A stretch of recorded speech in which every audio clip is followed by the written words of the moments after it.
प्रश्न है कि यज्ञ के दौरान स्वाहा करने का कारण क्या है, कि हम हमेशा स्वाहा ऐसे क्यों बोलते हैं। वास्तव में स्वाहा जो है यह जो इसके उच्चारण से मंत्र की शक्ति में जो बढ़ोतरी होता है, आहुति को अग्नि में समर्पित करने का ये एक प्रतीक है। जैसे हम कहते हैं ये स्वाहा और इदम, जो इष्ट देव है या जिस देवता के लिए समर्पण कर रहे हैं उनका नाम लेते हैं इदम नमः। तो इसका अर्थ होता है हम किसी भी चीज को उनमें समर्पण कर रहे हैं, पहले यह स्वाहा समर्पण का भाव दर्शाता है। और जो है इसके बाद जो इदम, जैसे इदम कृष्णाय इदम नमः, तो ये हम भगवान श्री कृष्ण के लिए समर्पण करते हैं। इदम नमः ये हमारे भोग के लिए नहीं, ये भगवान के भोग के लिए। तो यह यज्ञ जो है हिंदू धर्म में, हमारी धर्म में यह एक महत्वपूर्ण धार्मिक अनुष्ठान है। हमारे जन्म से मृत्यु तक अग्नि का बहुत महत्व है।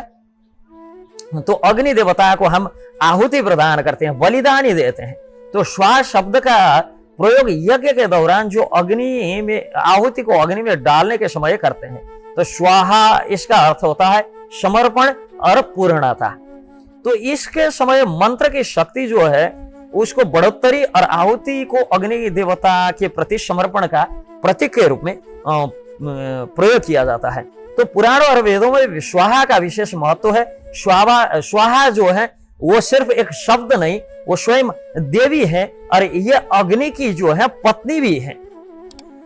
तो जो है जो आहुति देवताओं तक पहुंचाने में ये अग्नि की जो पत्नी है स्वाहा, जो देवी है, वो मदद करती हैं। ऋग्वेद और यजुर्वेद में अग्नि को यज्ञ का प्रमुख देवता माना गया है और स्वाहा के माध्यम से आहुति अग्नि देवता को समर्पित किया जाता है, जिससे वो अग्नि देवता जो है यज्ञ पुरुष भगवान को यह समस्त भोग सामग्री जो है वो भेंट करते हैं। तो ये यज्ञ की यह जो प्रक्रिया है यो यज्ञ की सफलता और देवताओं की कृपा प्राप्त करने के लिए आवश्यक माना गया है।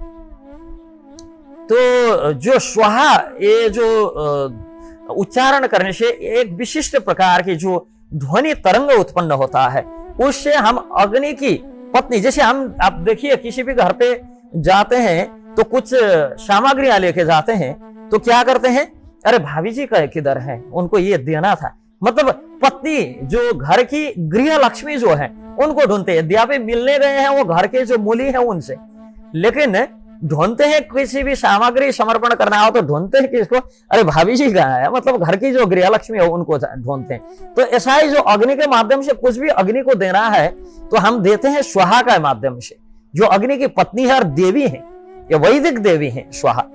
तो ये स्वाहा, ये देवी का नाम उच्चारण करने से एक विशिष्ट प्रकार की ध्वनि तरंग उत्पन्न होता है। इसको एमआरआई के दृष्टि से या विविध दृष्टि से भी इसका अध्ययन किया गया है।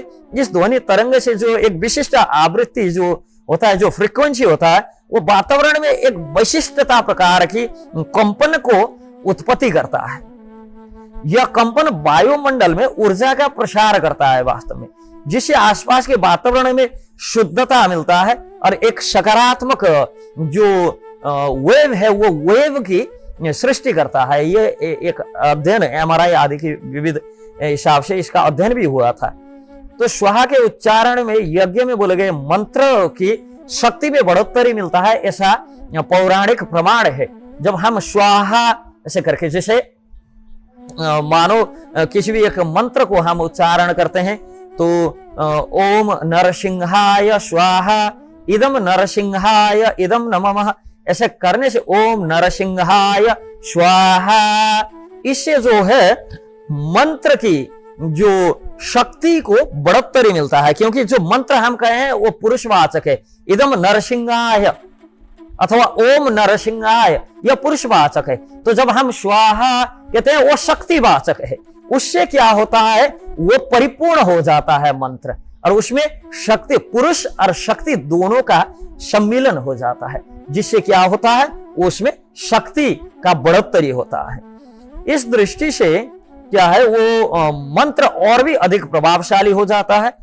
धार्मिक मान्यता है कि स्वाहा के उच्चारण से मंत्र की ऊर्जा आहुति के माध्यम से अग्नि देवता तक बिना कुछ अवरोध वहां पहुंच जाता है और यह देवताओं को प्रसन्न करता है। तो स्वाहा का उच्चारण करने से फिर कहीं ऐसा मिलता है, योग सूत्र आदि में कहीं वर्णित है, ऐसे मैंने पढ़ा तो नहीं, कोई महापुरुष ने ऐसे बताया था कि वो उच्चारण करने से क्या होता है कि जो योग आदि सूत्र में कहीं, योग सूत्र कहीं बताया गया है कि ध्यान केंद्रित होता है और हम पूर्णतः एक होके, केंद्रित होके, मानसिक रूप में पूर्ण शांत होके फिर हम हवन कर सकते हैं। तो स्वाहा के उच्चारण से श्वास के गति भी नियंत्रित होता है, तो हम पूर्ण योग में अवस्थित होते हैं, प्राणायाम में अवस्थित हो जाते हैं, जिससे श्वासन प्रणाली में सुधार हो जाता है, ऑक्सीजन का प्रवाह बढ़ाता है।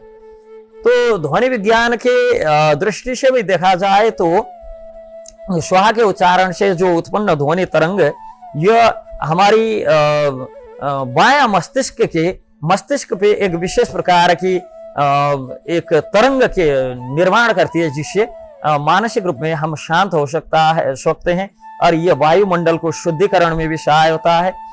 तो शोध अध्ययन, विविध अध्ययन से ऐसा देखा गया है कि विशेष ध्वनि जैसे तरंग होते हैं, स्वाहा आदि, वातावरण में एक प्रकार की सकारात्मक ऊर्जा की निर्माण करते हैं और यह तरंगे मनुष्य के शरीर में, मस्तिष्क पर भी एक प्रकार के प्रभाव जो डालते हैं।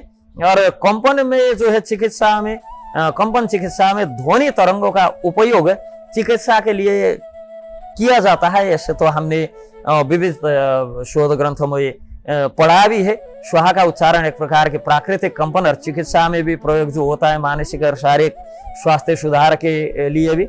स्वाहा के उच्चारण सामान्यतः यज्ञ के दौरान धार्मिक, आध्यात्मिक और वैज्ञानिक जो ऊर्जा विज्ञान के दृष्टि से अत्यंत महत्वपूर्ण माना गया है और धार्मिक दृष्टिकोण से यह आहुति को अग्नि में समर्पित करने की और मंत्र की शक्ति को बढ़ाने वाली है।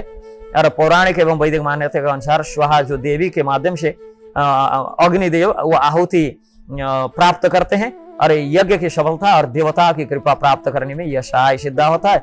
और स्वाहा के उच्चारण से जो ध्वनि और जो कंपन वातावरण में मिलता है, उससे सकारात्मक ऊर्जा की संचार होता है और मानसिक और शारीरिक स्वास्थ्य में भी एक प्रकार की सुधार मिलता है। तो स्वाहा का उच्चारण, ये यज्ञोपैथी नाम करके एक रिसर्च हुआ था, उसमें भी इस संबंध में ये सब बताया गया है कि कैसे ये यज्ञोपैथी करके, तो उसमें भी स्वाहा का विशेष इसका महत्व क्या है, उसमें तो शारीरिक और मानसिक स्वास्थ्य की दृष्टि से बताया गया है, इसका धार्मिक महत्व तो बताया नहीं है उस शोध पत्र में। फिर भी वहां पे सब मिलता है कि स्वाहा के उच्चारण जो है उससे किस प्रकार ध्यान केंद्रित करने में, मानसिक शांति प्राप्त करने में और श्वसन प्रणाली को मजबूत करने में सहाय होता है, ये सब उसमें बताया गया है। और इस प्रकार स्वाहा का उच्चारण यज्ञ की प्रक्रिया जो है, यज्ञ की प्रक्रिया को अधिक प्रभावशाली और सार्थक बनाता है। हमारे लिए तो सबसे महत्वपूर्ण बात वही है। हरे कृष्ण।